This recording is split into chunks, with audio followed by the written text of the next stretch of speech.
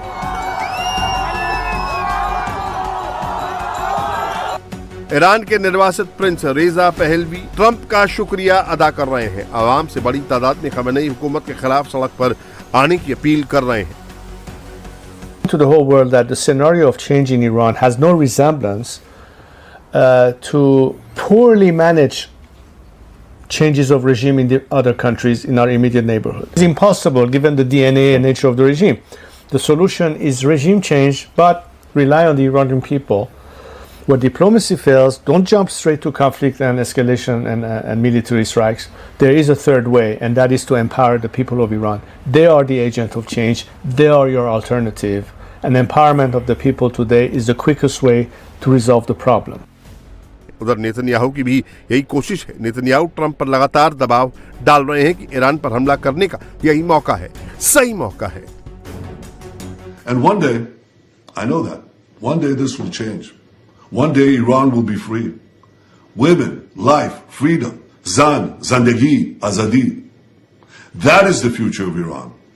That is the future of peace.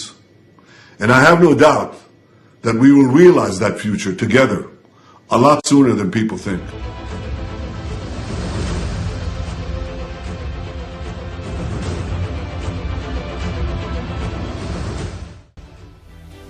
Iran में गृह युद्ध जैसे हालात हैं, खामेनेई के खिलाफ जेनजी ने वॉर फ्रंट खोल रखा है, तो वहीं मिडिल ईस्ट में एक और नया वॉर फ्रंट खुल गया है, जहां दो मुस्लिम देश आमने सामने हैं। सऊदी अरब ने यमन पर एयर स्ट्राइक की है, इसमें से 20 से ज्यादा लोग मारे गए हैं, जबकि 20 से ज्यादा घायल बताए जा रहे हैं। सऊदी अरब ने यमन पर कहां की एयर स्ट्राइक, क्यों की एयर स्ट्राइक, क्या यमन इस एयर स्ट्राइक का बदला लेगा? क्या यमन के लिए जंगी मैदान में यूएई कूदेगा? आने वाले दिनों में क्या इंपैक्ट होगा? इन तमाम सवालों के जवाब आपको मिलेंगे हमारी इस रिपोर्ट में।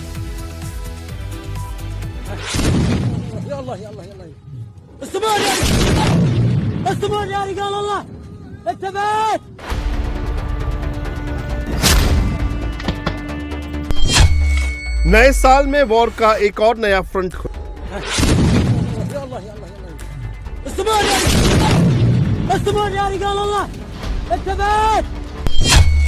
यमन पर हमला, सऊदी का बारूदी बदला।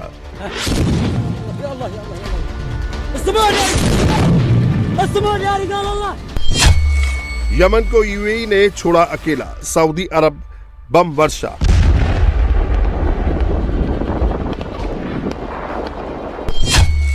मिडिल ईस्ट का नया ट्रेंड, आपस में लड़े मुस्लिम देश।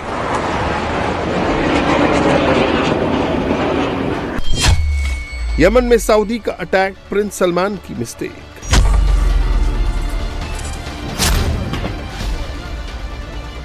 सऊदी अरब ने यमन के खिलाफ अब तक के सबसे बड़े ऑपरेशन को अंजाम दिया है। सऊदी अरब की फौज ने यमन पर एयर स्ट्राइक की है।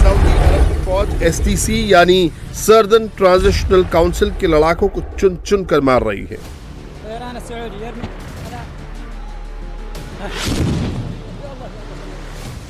आतंकी संगठन एसटीसी के लड़ाकों पर बम बरसा रही है।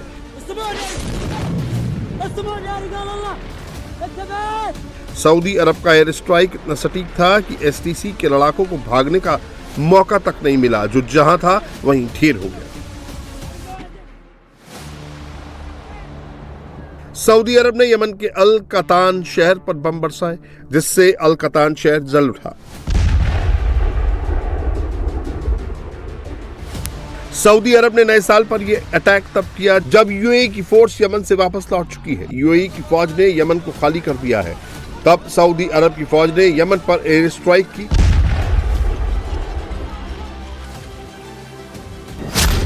सवाल यह है कि आखिर सऊदी अरब ने क्यों की यमन पर एयर स्ट्राइक? यूएई की फौज की क्यों हुई यमन से वापसी? क्या यूएई की फौज की वापसी का इंतजार कर रहा था सऊदी अरब? इन सभी सवालों का जवाब आपको मिलेगा, लेकिन पहले वो तस्वीर देखिए जिसका ट्रेलर नए साल की शुरुआत होने से पहले सऊदी अरब ने दिखाया था। तारीख थी 30 दिसंबर और जगह थी यमन का मुकल्ला पोर्ट, जहां सऊदी अरब ने स्ट्राइक कर अपना इरादा बता दिया था। जब सऊदी अरब ने मुकल्ला पोर्ट पर यूएई के जहाजों को टारगेट कर हथियारों की पूरी खेप को पूरी तरह से तबाह कर दिया था। तब सऊदी अरब ने दावा किया था कि मुकल्ला पोर्ट पर जो जहाज पहुंचा था उसमें यूएई से हथियार भेजे गए थे। सऊदी अरब का यह भी दावा था कि ये हथियार अलगाववादी संगठन सर्दन ट्रांजिशनल काउंसिल एसटीसी को दिए जाने थे। यानी यूएई ने सऊदी अरब के इन आरोपों को पूरी तरह से गलत बताते हुए कहा था कि ये यमन भेजी गई खेप में हथियार नहीं बल्कि आर्म्ड व्हीकल थे जिनका इस्तेमाल वहां मौजूद यूएई के सैनिक करने वाले थे।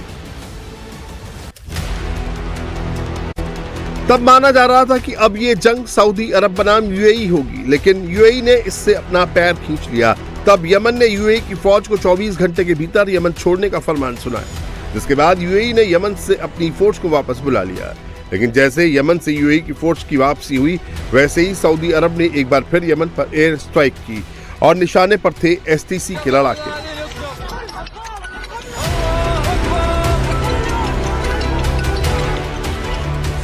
सऊदी अरब ने इस बार अटैक यमन के दक्षिणी प्रांत हद्रामौट में किया। अलगाववादी संगठन सर्दर्न ट्रांजिशनल काउंसिल के एक ठिकाने को निशाना बनाया गया।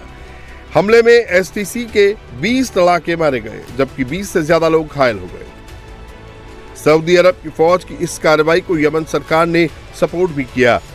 हद्रामौट के गवर्नर सलेम अल खानबाशी ने दावा किया कि ये ऑपरेशन न तो युद्ध की घोषणा है न ही स्थिति को और बिगाड़ने का प्रयास, बल्कि सैन्य कार्रवाई कर अलगाववादी गुट से मिलिट्री बेस वापस पाने की कोशिश है। हम जनता को सूचित करते हैं कि आज जो कुछ हो रहा है वो एक संगठित अभियान का हिस्सा है, जिसके सीमित उद्देश्य और स्पष्ट मार्ग है, जिसे कैंप हेडक्वार्टर ऑपरेशन कहा जाता है। इस ऑपरेशन का उद्देश्य सैन्य स्थलों को शांतिपूर्ण ढंग से, संगठित तरीके से और विशेष रूप से सैन्य शिविरों और स्थलों की ओर निर्देशित करके अपने कब्जे में लेना है। यह ऑपरेशन न तो युद्ध की घोषणा है और न ही स्थिति को बिगाड़ने का प्रयास है, बल्कि ये एक जिम्मेदार प्रिवेंटिव मेजर्स है, जिसका उद्देश्य अराजकता फैलाने के लिए इस्तेमाल होने वाले हथियारों को खत्म कराना, लोगों की सुरक्षा से खिलवाड़ करने वाले सैन्य शिविरों के इस्तेमाल को रोकना और हद्रमौट के लोगों को सुरक्षा प्रदान करना है। दरअसल सऊदी अरब की फौज ने जिस अलगाववादी संगठन एसटीसी पर अटैक किया है वो यमन का एक अलगाववादी संगठन है जो यमन के दक्षिणी हिस्से को आजाद कराने के लिए जंग लड़ रहा है। दक्षिणी प्रांत हद्रामौट में सैन्य ठिकानों पर अलगाववादी संगठन एसटीसी का कब्जा है। एसटीसी को यूएई का समर्थन प्राप्त है। एसटीसी का मकसद यमन को उत्तर और दक्षिण दो अलग देशों में बांटना है। इसके बाद वहां दक्षिणी यमन में अलग सरकार बनाना चाहता है। बिस्मिल्लाहिर्रहमानिर्रहीम। बयान ऐलान सियासी अस्सादर। दक्षिणी संक्रमणकालीन परिषद द्वारा राजनीतिक घोषणा पत्र जारी हुआ। दक्षिणी संक्रमणकालीन परिषद हमारी दक्षिणी राष्ट्र की उपलब्धियों और लाभों पर बधाई देती है। अपने क्षेत्र की सुरक्षा और प्रबंधन में गौरव प्राप्त करने, लूटपाट और आतंकवाद जैसे सुरक्षा खतरों को समाप्त करने, अराजकता की स्थिति को खत्म करने और संसाधनों में क्षय को रोकने के लिए ये एक जिम्मेदार कदम है। रूस और यूक्रेन युद्ध बेहद खतरनाक मोड़ पर पहुंच गया है। रूस ने यूक्रेन पर अब तक का सबसे बड़ा हमला बोल दिया है। हम दिन गिन रहे थे कि शायद अब कहीं तो आकर इसका अंत निश्चित होगा, लेकिन यह जंग है कि रुकने का नाम नहीं लेती। रूसी बैलिस्टिक मिसाइल से यूक्रेन का दूसरा सबसे बड़ा शहर दहल उठा है। यूक्रेन का दावा है कि खार्किव के रिहायशी इलाकों पर इस्कंदर मिसाइल ने अटैक किया है। दुनिया की सबसे खतरनाक रूसी मिसाइलों से यूक्रेन कैसे दहल उठा? रूसी हमले से यूक्रेन के शहरों में कैसे कोहराम मच गया? क्या पुतिन ने डोनबास के साथ ही पूरे यूक्रेन पर कब्जा करने का मन बना लिया है?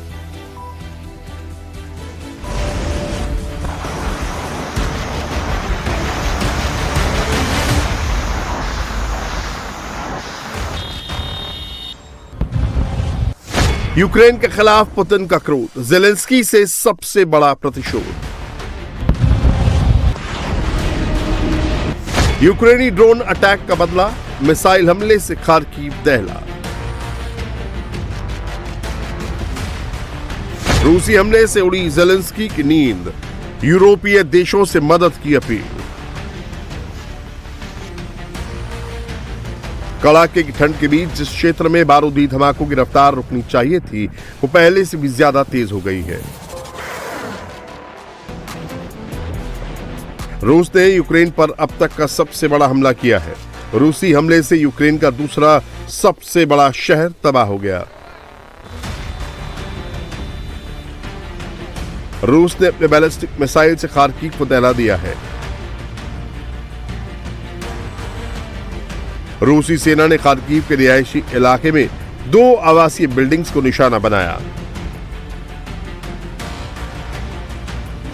रूस के इस घातक हमले की गूंज दूर दूर तक सुनाई दी।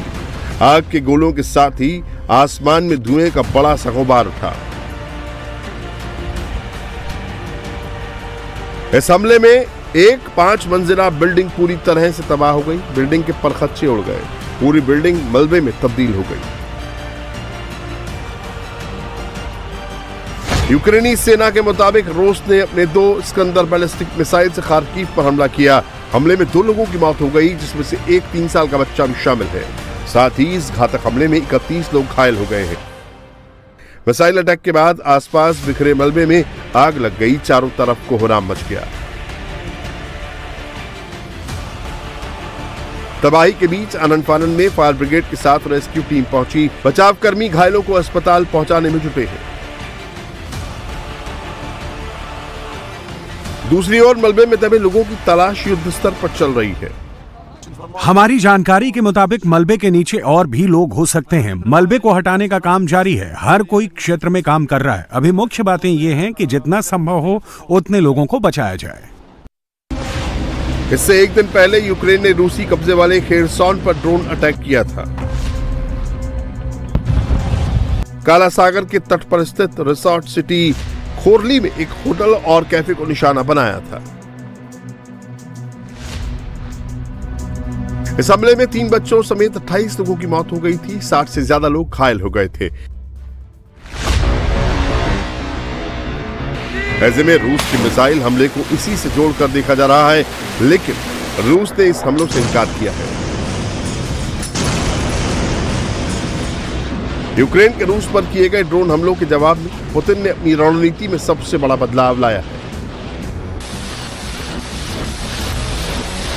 अब रणनीतिक मोर्चे पर पुतिन को सिर्फ डोनबास पर जीत नहीं चाहिए, बल्कि संपूर्ण यूक्रेन पर नियंत्रण चाहिए।